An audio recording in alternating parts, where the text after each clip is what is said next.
E se você não sabe, eu vou te contar agora, essa é uma luta também sua. Talvez você não esteja entendendo nada de onde isso começou, para onde isso está indo, e eu vim aqui para explicar justamente sobre isso. Como eu disse na minha fala, né, a odontologia, ao meu ver, está vivendo um momento muito crítico. Principalmente porque estão querendo abrir a odontologia EAD. Parece loucura, mas é isso mesmo. E os profissionais da nossa área, infelizmente, já baixaram bastante de qualidade ao longo dos anos, devido à demanda de universidades. Não existe muito critério para basta. E por haver muito profissional no mercado de trabalho, estudante de odontologia, quando se forma, ou a grande maioria, precisar recorrer a trabalhos em clínicas populares. É que eu quero abrir um parênteses bem grande. Clínica popular tem uma questão muito séria envolvida. Ao mesmo tempo que eu escutei aqui de um seguidor, e foi realmente uma coisa que eu parei para pensar sobre, por forma de algumas pessoas muito simples, pessoas espalhadas pelo Brasil inteiro que não tinham condição de pagar um dentista, frequentarem um dentista. Então tem esse ponto positivo. E eu até acredito que algumas clínicas populares, né, de franquia, elas trabalham de uma forma mais correta, pode ser. A experiência que eu tive nessas clínicas não foi assim. Pelo contrário. Eu lembro de chegar o primeiro dia na clínica que eu ia trabalhar e uma pessoa falou assim pra mim lá dentro. Não lembro se foi uma colega ou minha superior. Ela falou assim: esquece tudo que você aprendeu na faculdade, agora você vai aprender a trabalhar. E eu acho que eu fiquei um mês ou um mês e meio nessa clínica e eu fiz o meu melhor lá com as condições que eu tinha. Nem todo mundo tem o mesmo caráter ou a mesma moral. Então, você não pode considerar que todo mundo vai chegar num local desse que estão pedindo pra você fazer uma coisa que não é tão correta, que essa pessoa vai passar por cima e vai fazer, né? Até porque não tem recursos lá para ser feito. Como eu disse na minha fala também lá no fórum, luva estéreo, campo cirúrgico, isso é uma coisa que nem broca eles esterilizam na maioria das vezes para colocar na boca dos pacientes. E acaba que o dentista, precisando trabalhar nesses locais, mesmo que ele seja um bom dentista, ele acaba pegando maus vícios, né? Ele acaba pegando hábitos ali, porque o jeito de fazer errado, como eu disse também na minha fala, é bem mais fácil que fazer o jeito certo. Sem falar que é mais caro, você gasta mais para fazer a coisa certa. E com isso, a gente tem um dilema muito grande. As pessoas precisam e necessitam das clínicas populares, porque os preços de uma clínica, digamos uma clínica de bairro ou uma clínica mais conceituada, são preços elevados e não é a realidade do país. O SUS depende muito da região. Tem região que o SUS funciona legal, mas tem locais que a gente sabe que também não funciona, depende da gestão. Eu não sei como funciona a fiscalização, mas eu acho que deveria sim existir um protocolo com normas a ser seguidas, principalmente para cirurgia, que qualquer cirurgia dentária é uma cirurgia e tem suas complicações. O que a gente escutou muito lá nesse fórum também é que existe um 0,01% ali de intercorrências naturais quando você faz um procedimento odontológico, uma cirurgia qualquer também. Isso é verdade, gente, acontece mesmo e digamos que pela ciência é uma coisa esperada. Como tudo na vida, existem intercorrências. O problema maior, que ao meu ver, é que as pessoas, os dentistas, não estão preparados para lidar com as intercorrências.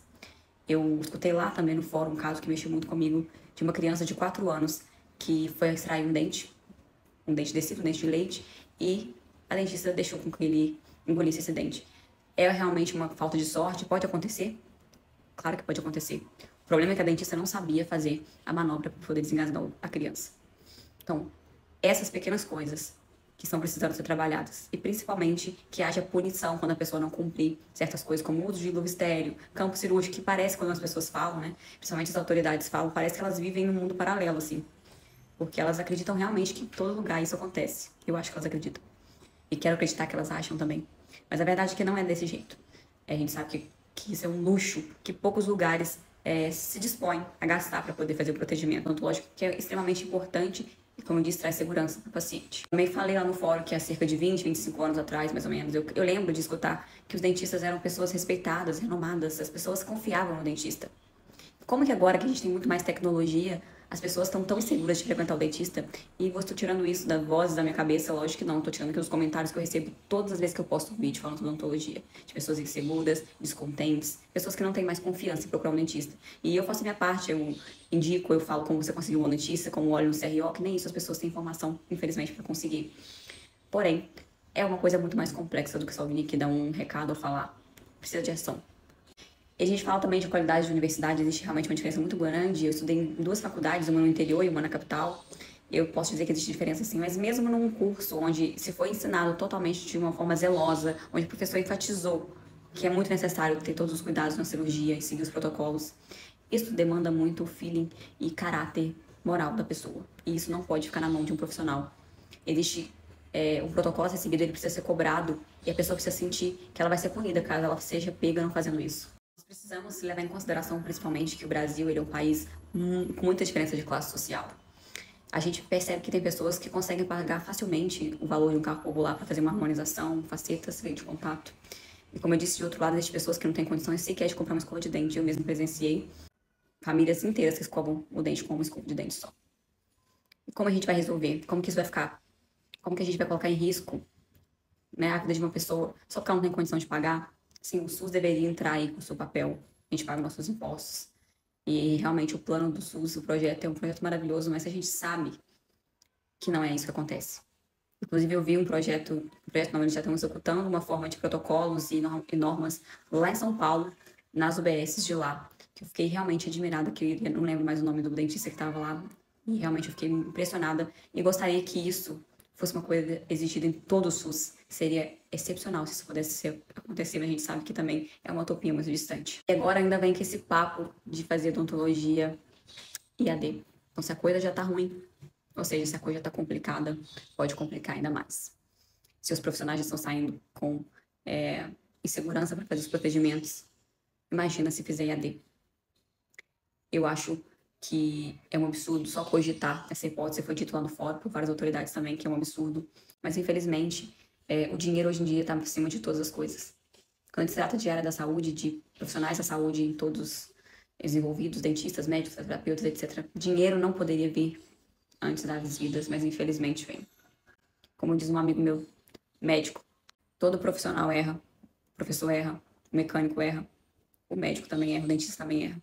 E aqui a gente não está culpando ninguém por errar, mas sim para as pessoas assumirem seus erros, principalmente prestar socorro e atendimento aos pacientes. Porque eu vejo vários relatos aqui de pessoas que me contam que tiveram intercorrências durante os procedimentos também, que muitas vezes tiveram que resolver os problemas sozinhos. E bem, sou dentista, estou de acontecer.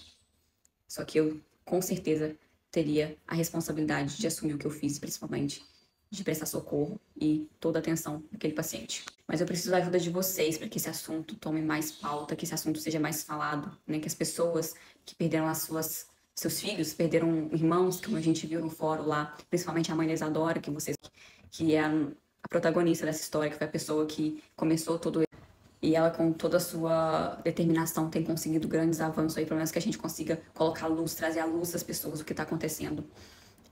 Não existe uma estatística exata de quantas pessoas morrem em procedimento do siso, por exemplo, ou em outras intercorrências na odontologia que precisaria ter para a gente colocar aqui números para vocês. O que a gente pode dizer é que existe muito mais casos do que deveria existir, né? Muito mais do que aquele 0,01 ali que as pessoas insistem em dizer que é o que está acontecendo. Não, existe muito mais coisa e eu posso te dizer por presenciar. Só não acontece mais coisa, gente, porque Deus é bom. Porque o tanto de coisa errada que eu já presenciei e que eu me disse pra vocês, chegou a determinado momento que eu cheguei pro meu noivo na época e falei, olha, eu não quero mais ser dentista. Primeiro mês eu atendendo uma clínica popular, recém-formada. Falei, se isso aqui for odontologia, eu não quero ser dentista. As pessoas perderam as suas vidas e isso não volta. Mas a gente pode fazer daqui para frente. Então essa comoção tem que valer a pena. A gente precisa colocar holofotes nisso, a gente precisa trazer à luz, principalmente para informar as pessoas, não para causar medo, porque eu sei que a Maria Isadora, assim como eu, que também que posto coisas que acontecem, intercorrências, por negligência ou não. Aqui é a justiça que tem que determinar isso. Mas, de qualquer forma, eu sei que as pessoas vão falar que nós estamos fazendo um terror. A gente não está fazendo terror, a gente está lutando por seus direitos. Porque enquanto talvez não for um parente seu, você não vai sentar aqui para falar sobre isso comigo. Mas espero que nunca seja. Então não espere que seja, para você estar aqui segurando nossa mão e também falando desse assunto. Eu peço para vocês marcarem agora, gente, um podcast. O Inteligência da LTA, a gente queria muito ir lá falar sobre esse tema, levar a Manizadoras com os relatos, tem mais de 2.000 relatos que ela tem, eu também tenho os meus relatos. Também queria falar dessa parte de experiência em clínica pop, a gente poder levar uma para outra pessoa também para falar das intercorrências e como está sendo falho esse aspecto na odontologia, né? Quando acontece uma intercorrência, os dentistas não estão conseguindo lidar com isso. Não todos, né? Algumas das maiorias, principalmente recém-formados. E é isso. Obrigada pela atenção.